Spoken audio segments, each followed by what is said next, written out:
Parades are a long-time tradition. Today, we're going to talk with one of the biggest producers in the country. Stay with us.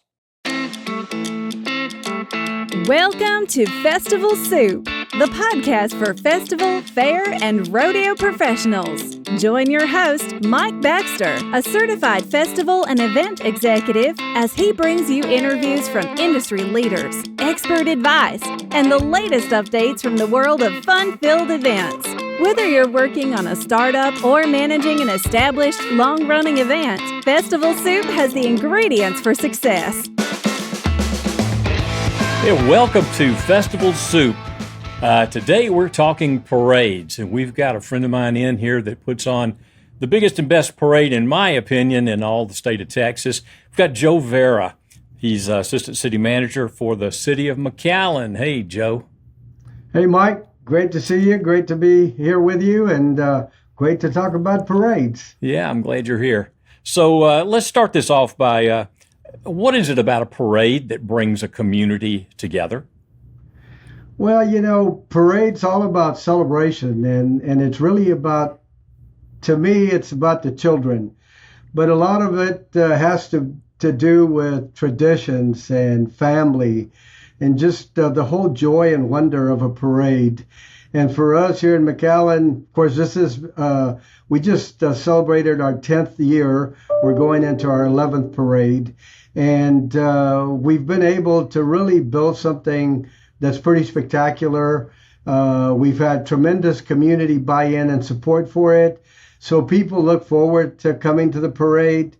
Our parade is really about the main features in our parade are our floats that are, of course, constructed by our local parks team here. We have giant balloons, both helium and just giant character balloons like you would see on Macy's parade. And then, of course, we have bands. Bands are the music, the joy, the wonder of the parade. And so it's important that you have those elements. You try and entertain people. But we just had tremendous success with the parade. And of course, we're glad that you were able to join us last year, Mike. I know that wasn't your first trip to our parade, but the good thing is you've kind of seen how we've grown. So it's great to have you here. Yeah, that was one of the things I was going to ask. I was there probably in the third or fourth year to do a behind the scenes of the event, and then was back last year for the 10th anniversary. And there were substantial changes, making it bigger and better than I had seen the first time I was there. Can you kind of run us through the history real quickly about how you started and how you got to where you are now? Sure. So this is as we just said, this was our 10th parade. We're going into 11th. Our parade is a holiday parade. It's the first weekend in December, always the first full weekend. So we won't do a parade on, let's say, December 1st. It would have to be, the Friday would be the first, the parade would be on the second. But the parade started as a vision from a city commission retreat here in the city of McAllen in 2013.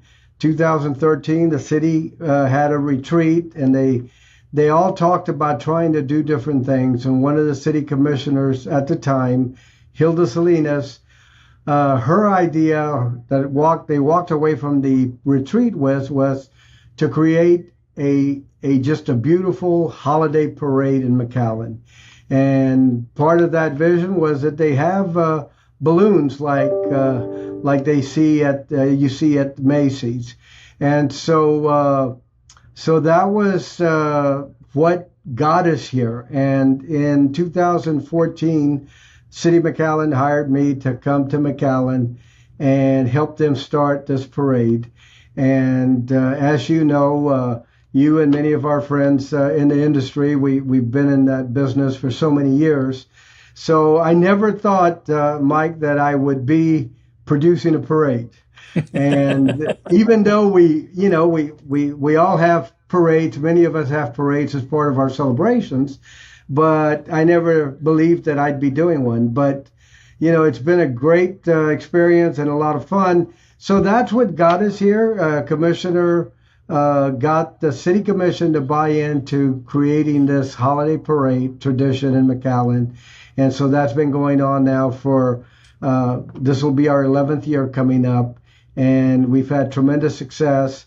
And I think something that's really key there is the fact that because it was a city initiative and you had buy-in from the city commission and the mayor, and of course city management, they were able to put all of the resources and the support that we needed to have behind a parade like the McAllen Holiday Parade.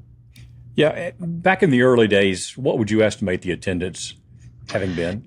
Our first year, we were hoping to draw 50,000 people to the parade. Mm-hmm. And we drew a lot more than that. In fact, Yahaira Flores at the convention center, who was helping me with the marketing back then, tells a story that I called her up on Friday before the parade.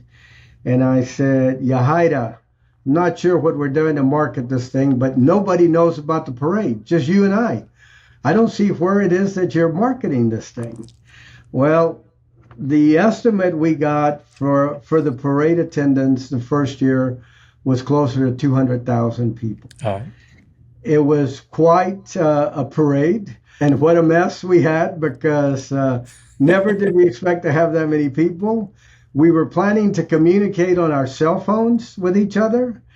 The cell phones were not operable because there was so much congestion on the phone lines or on the internet, I guess, that our phones were not working. And so we just did it. And of course, those like our police officers and all our safety department, the emergency preparedness that had radios, they were able to communicate. But us as staff, we could not communicate with each other. And but we had a great parade and learned a lot. And it was just a great experience and a great learning activity and event for us. And what do you think attendance was last year? Our attendance this past year was right at 267,000. Nice. Of course, we've grown the parade, and one of the things that the only way that we're going to grow it much more, Mike, is that we're going to have to grow the footprint of the parade. Our parade is 1.5 miles long, and you can only put people so deep on each side of the streets. Fortunately, we have grandstands down the parade route. So we have capacity of over 20,000 seats on the parade route. And then we have an additional 13,800 seats in the stadium. And so that's a good starting number for us.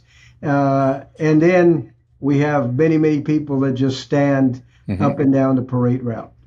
Yeah, that was my next question, was explain to everyone how you have utilized the high school football stadium as kind of an add-on profit center for the parade. Well, I'll tell you, the first year, so, a friend of ours who used to do this, and we all take ideas from our friends, a friend of ours who used to do this at Buck Days, Barry Box in Corpus Christi. Mm-hmm. They used to run their parade through the stadium, and I had the opportunity to visit there, and I always thought, man, wouldn't it be nice to be able to do parade through the stadium? They moved away from it, but we got into it. And so, but the first year, we all make mistakes. The first year, we started the parade down south and traveled north to the stadium. Idea being that the parade would end at the stadium. We had all the TV cameras at the stadium to film the parade as it came through the stadium. Unfortunately, we didn't get to the stadium till after the broadcast was over. and so, that's just one of those things. We had so many things going on and so many people that we quickly learned and pivoted. And ever since then, the parade starts in the stadium. So we have all of our floats go through the stadium. All of the parade goes through the stadium. And that took some additional work. And we had to get floor covering for the stadium, for the track, to make sure that our vehicles did not damage the track. The first year we only covered half of it because we only went through half of the stadium. As we went into the second year, then we had to cover the whole track. But it was a great move for us. It provides a central point for the guests to gather. It starts at the stadium, and you have controlled access to the stadium. And so it really works good for us, as you've seen. Great for the sponsors. You've got the LED boards, the screens there at the stadium, so you're able to publicize the parade sponsors to people in the stadium, and then you're able to do so many more things. So it's been great. As you say, you have a number of people in the stadium, and so you're able to sell tickets to those for those seats in the stadium, and it just all works well for us. And you've already got a food concession built into the stadium. You've got restrooms built into the stadium for the high school football games, so it works out really well. It works out well, and we do have a good partnership with our school district. We have the school security that normally works the stadium. You have the custodial service that cleans up the stadium. So you have these people that have been doing it, that know how it works. And so it's just a good fit. Yeah, explain how the float manufacturing aspect of this works, because it's actually a department within the Parks Department. Yes, Mike. Yes, builds sir, that builds these floats. Yeah. So we have our float studio, as we call it, and it just so happens that the building that we rent from the Foreign Trade Zone is Building F. So it was perfect. So Building F, we call it Studio F, but it's our float studio. And so we have 50,000 square feet where we store the floats. Of course, back when we started, we didn't have the number of floats that we have today. But we have 5 employees from the Parks Department that work at the float studio. They're the ones that fabricate, that sculpt, that sketch and design the floats. And so they're the ones that build and decorate the floats. There's also many other parks staff that will come in October and November to help as crunch time happens and trying to get all of the floats decorated and built. And we I guess you could say we redo or turn over our floats every 3 years, Mike. So what we do is we have 3-year agreements with our sponsors or partners. And so we design a float that's going to be used for 3 years by these partners. And so every year over those 3 years, we redesign the float according to what that partner is looking for. And every year we try to add touches to that float of what the parade theme is. And that's how we try to keep the parade fresh, to keep the floats looking good, and to have something new every year for our spectators. Mm-hmm. And I know that celebrities are a big part of your parade program, all the way from in the parade itself to basically your MCs that are a part of the actual television broadcast of this event. Yes, Mike. So from day one, we felt like celebrities were going to be important for us to have in the parade. And so we have a wide variety of celebrities. When we started, we had several Disney stars. We had several TV personalities that were here as celebrities. And because of the border region that we're in, we have both celebrities from the general market, from your ABC, CBS, NBC affiliates, and from our Hispanic networks like Telemundo, Univision, and those markets. So we try to have a blend of celebrities that are going to appeal to all genres, whether it be grandma and mom who watch some of the Mexican soaps or telenovelas, as they call them, to some of our celebrities. Like our first year, we had Cristela Alonso, who's a comic who had a comedy TV show on TV, to Mario Lopez, and then some other Disney celebrities. So every year we have some celebrities in the parade. And the Dallas Cowboys.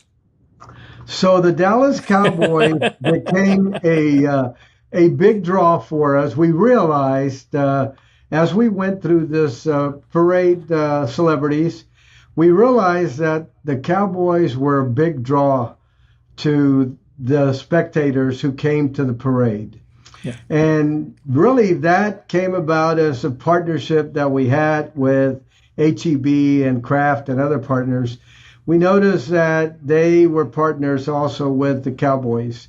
And so the third year into the parade, because we kept struggling with who do we bring, who's going to be that draw. So on our third year, we brought in some Dallas Cowboy football players, both legends and current players. And that was the right mix and the right sauce that we needed for this parade, because we realized something that people might not know. Hidalgo County, where McAllen sits in Hidalgo County is the number 2 county in sales of Dallas Cowboy merchandise in the state of Texas. So we have more cowboy lovers and supporters, that huge fan base right here in Hidalgo County. We're next to Dallas County. So, we just started bringing these cowboys, and wow, it was a big hit. Yeah. And you start seeing the sea of blue down the parade route, and you start seeing this jerseys and the sea of blue at our hotels. And so we had hotel managers calling and saying, my God, we've got all these cowboy fans in our hotels. Yeah. And so the rest is history. We just hit the right mix for what we needed to do. And we've had cowboy legends or cowboy current players here every year since. Yeah, well, that's great. Well, let's hold on just a second. And I'm going to pause for a message from our sponsor and be right back. Ready to elevate your event to the next level? Partner with Certified Festival and Events Executive Mike Baxter and Texas Festival and Tourism Consulting to transform your festival or fair into an unforgettable experience. With a track record of success at renowned events like the Midland County Fair, the Texas Blueberry Festival, the McAllen Holiday Parade, the Lubbock Arts Festival, the Texas Crab Festival, and the Great Texas Mosquito Festival, Mike brings unparalleled expertise to your event planning and execution. From event evaluation and development to strategic marketing, public relations, and award-winning photography, Mike is your go-to consultant for making your event shine. Don't miss out on the opportunity to work with one of the best in the business. Mike Baxter is former chairman and longtime member of the Texas Festivals and Events Association and a member of the Texas Association of Fairs and Events. Call or text Mike Baxter today at 281-222-4775 or email mike@txfestconsultant.com. Let's make your next event a standout success. We are back with Joe Vera from the City of McAllen. We're talking about the McAllen Holiday Parade, the live broadcast of this event, and then the broadcast again around Christmas is pretty incredible. I mean, when I was there, I couldn't tell you how many broadcast tents were set up there on the end zone in the football field, televising this thing live and then coming back again, and showing it again. So explain how that works. Sure. So from the beginning, we had all of our media partners that were part of the parade, and we started broadcasting the parade. And so every network is involved in the parade, Mike. So everyone, as you say, kind of our media row there at the stadium, we have all these tents set up for all of the anchors for all of those networks. And so one of the things that I've always believed is important is that you not grant exclusivity to the broadcast side of the parade, because it's important that everybody is telling your story.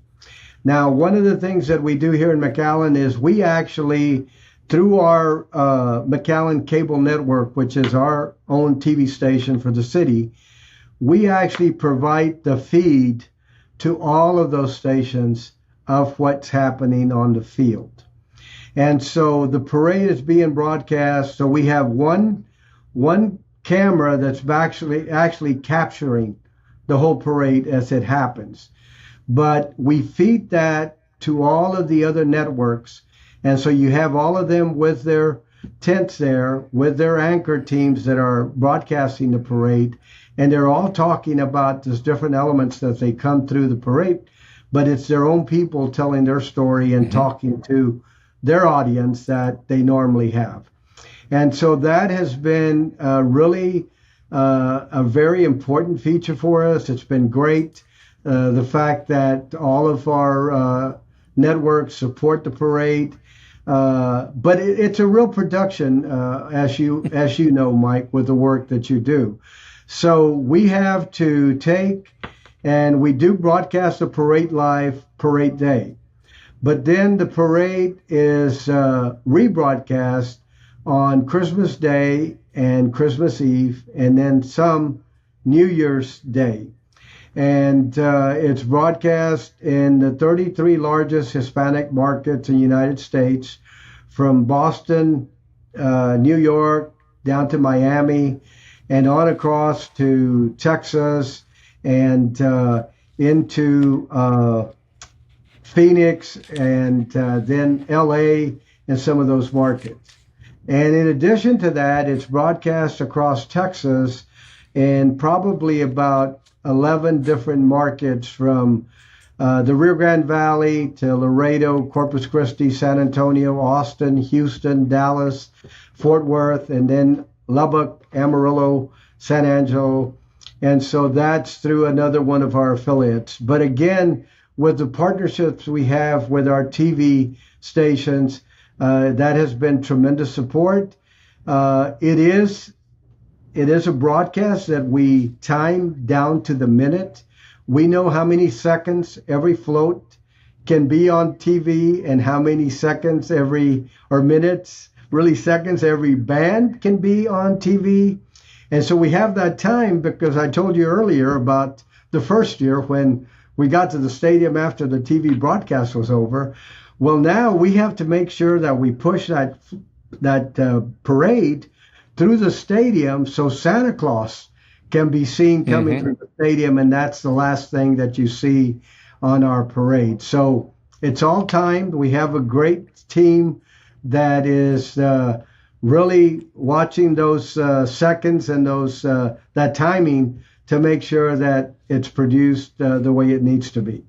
Yeah, so basically what started as maybe a local and regional holiday entertainment activity has now become a major tourism marketing element for the city of McAllen and for the surrounding area. It has, Mike. And, when we started the parade, something we didn't talk about, but there was 4 things that we were trying to do with this parade. First of all, for the city of McAllen, the number one strategic goal is quality of life. So this parade came about as a result of the retreat, as how do we enhance the quality of life for our residents and those people who visit McAllen. So part of that was producing this quality event that you'd have to travel to Macy's in New York or maybe even San Antonio to possibly see a parade of this magnitude. And so that the quality of life was something that was very important. Something else that was important to us was safety and security. Through our national media, we keep hearing about the border region and the city of McAllen in particular, and how unsafe the border is and how overrun the border is with immigrants or whatever it might be. And so we needed to be able to tell our story. And so to bring 200,000 plus people together in a safe environment was something that was very important. And we're very fortunate to have the police department and our police chief and all of our safety and security folks that do an excellent job for us. And so that was another thing. The other thing is we wanted this to be a destination event. We wanted people to come to McAllen and not just come to visit, but we wanted them to come and spend the night and shop in McAllen. And we wanted this to have a great economic impact for the city. And so that was something that was important. And so that was just something that we worked on. So again, quality of life, being a destination event for the people, being a safe city, and finally, it was a matter of having that economic impact on the community. What kind of an economic generator was this going to be, and what kind of dollars would it drive to the community? So those were the four goals that we had. We wanted to make sure that we touched on all these things. And thank God we've been successful. We've got a great team that works very hard. We don't just do this. Of course, we have other things that we do. But this parade was kind of what set us on this journey of placemaking and creating these destination events for our cities and bringing people to our community. And so we've been successful at it. Yeah, and this is not just a City of McAllen event. You were talking earlier before we started recording this that you were at South Padre Island meeting with those folks, and they're a part of this as well, as are other communities surrounding the City of McAllen. Yes, Mike. So we do partner with many cities. We have, as you mentioned, South Padre Island.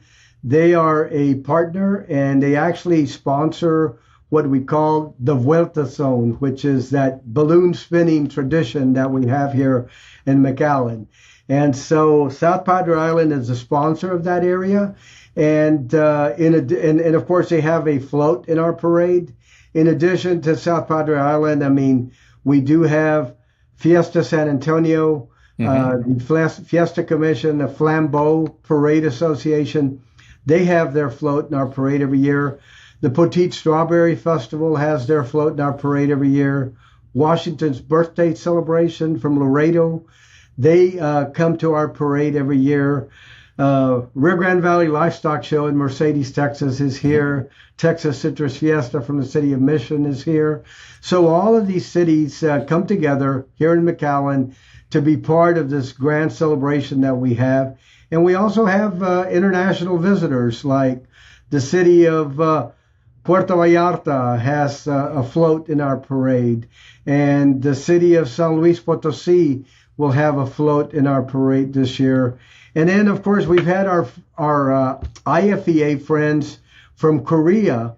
We had a float from Korea in our parade before. Professor Jong and his folks with Jeonju City have been in our parade multiple times, and they have actually built lanterns that we have showcased at the South Pole of Texas, another event that we do here, you're familiar with, and on the floats. So yeah, we truly invite everybody to join us for our parade. Yeah. So kind of in closing, what is some advice that you might have for folks that are just getting ready to maybe even just considering putting on a parade in their community? Well, not all parades have to be a parade like the McAllen Holiday Parade. Correct. I can tell you the first parade I started in my former employment, I remember going to my Chamber of Commerce president and saying, Siglindi, France, I said, we need to do a parade here as part of our festival. And she said, Joe, a parade here? Who's going to come to a parade here? And why would you want to do this? Well, Mike, we had a parade, and we might have had 30 vehicles in the parade. We might have had maybe a couple of floats, but we had a parade. So every city can have a parade. Every community can have a celebration, and it's a matter of trying to bring people together to celebrate. And these celebrations are things that we do. And I travel to many parades, and it's just when you see the children in the parade route and you see the people having fun and you hear the music, and it's just a big celebration. And it's just the awe and the eyes of those children that you see on the parade that make it worth our while, that is why we do what we do. And I tell you what, and you've seen me down the parade route, I'll go down the parade route on a golf cart, and when I see those kids and I see those families, that just fills me with so much joy. And I know this is why we do what we do. That's great. Well, I sure appreciate you being here with us today. It's Joe Vera from the City of McAllen, McAllen Holiday Parade, and we will be talking soon, I guess, at the TFEA conference coming up shortly. And I do appreciate you spending some time with us this afternoon talking parades. So, well, Mike, thank you so much. Thank you for being such a great friend to the community, and thank you for what you do for festivals in Texas. And I know we had you come here, and you gave us a great report. And I want you to come back now because I want you to see the changes we made as a result of those things that you touched on. I'll be there. You do a great job. So thank you, sir. I appreciate it. And thanks to everybody out there for joining us today for Festival Soup. We'll talk soon. That's all for this episode of Festival Soup. We hope you enjoyed our tasty serving of festival insights and advice. If you liked what you heard, be sure to subscribe on your favorite podcast platform and leave us a review. Your feedback helps us continue to bring you the best content in the industry. For more tips, trends, and updates, visit our website at www.festivalsoup.com. Thanks for tuning in, and remember, great ingredients make for a tasty festival soup. See you next week.